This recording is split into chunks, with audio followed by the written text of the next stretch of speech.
মনে রাখবেন, একটা পাপের হিসেব না দিয়ে কাল কিয়ামতের মাঠে কোনো দায়িত্বশীল পার পাবে না ইনশাআল্লাহ। কোনো দায়িত্বশীল না।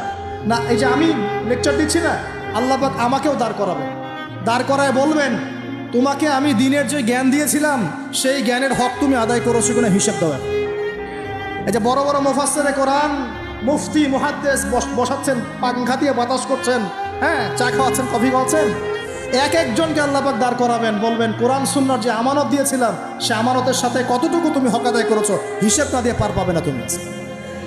ফাইজলামি মনে করেছেন নাকি দিনকে?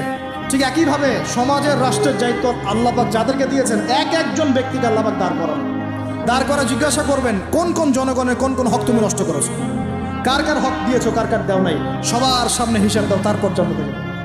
এত সহজ না, এত সহজ না। দুনিয়ার জীবনের প্রতিটা কাজের হিসাব আল্লাহর কাছে দিতে হবেই হবে, এটা গ্যারান্টি। এই প্রতিটা মেয়েকে আল্লাহ জিজ্ঞাসা করবেন, তোমাকে পর্দার বিধান দিয়েছিলাম, কেন পর্দা করো?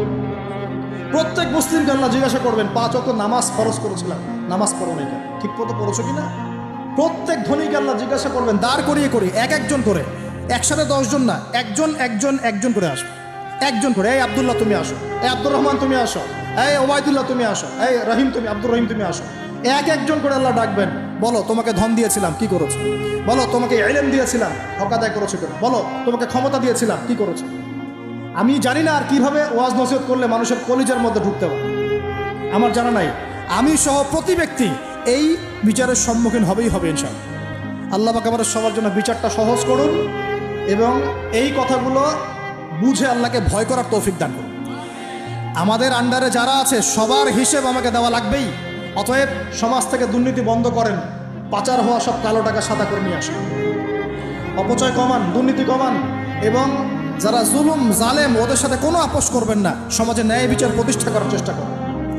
জালেম যদি আপনার নিজের স্ত্রী হয়, নিজের সন্তান হয়, তাকেও শাস্তি দেওয়ার ব্যাপারে যাররা পরিমাণ মায়া দেওয়া প্রদর্শন করবেন না। এটা হবে ওমরের শাসন ইনশাআল্লাহ। ওমর রাদিয়াল্লাহু আনহু ছেলে অন্যায় করেছিল না, সবার সামনে পিটিয়ে ওমর রাদিয়াল্লাহু আনহুর হাতেই তার মৃত্যু হয়ে গেছে। আল্লাহ আর কি বলবো, আর কি বলার বাকি আছে? আল্লাহর রাসূল সাল্লাল্লাহু আলাইহি ওয়াসাল্লাম বলছেন, হে ফাতিমা, আমার মেয়ে ফাতিমাও যদি চুরি করতো, আমার মেয়ে ফাতিমার হাতটা কেটে ফেলে দিতাম একেবারে। কে বলছে এটা? আমাদের নবী মুহাম্মদ সাল্লাল্লাহু আলাইহি ওয়াসাল্লাম বলছেন, আমার মেয়ে ফাতিমাও যদি চুরি করতো তার হাতও আমি কেটে ফেলে দিতাম একেবারে। আর আমরা আমাদের দলের লোক, আমাদের সংগঠনের লোক, আমাদের সামাজিক সংগঠনের লোক, আমার চাচা, আমার মামা, আমার খালু, আমার অমুক, এই করতে করতেই তো সব শেষ করে ফেললাম। একটা সাইন করে দিলাম, যাও ওখানে যাও, তোমার জব হয়ে যাবে।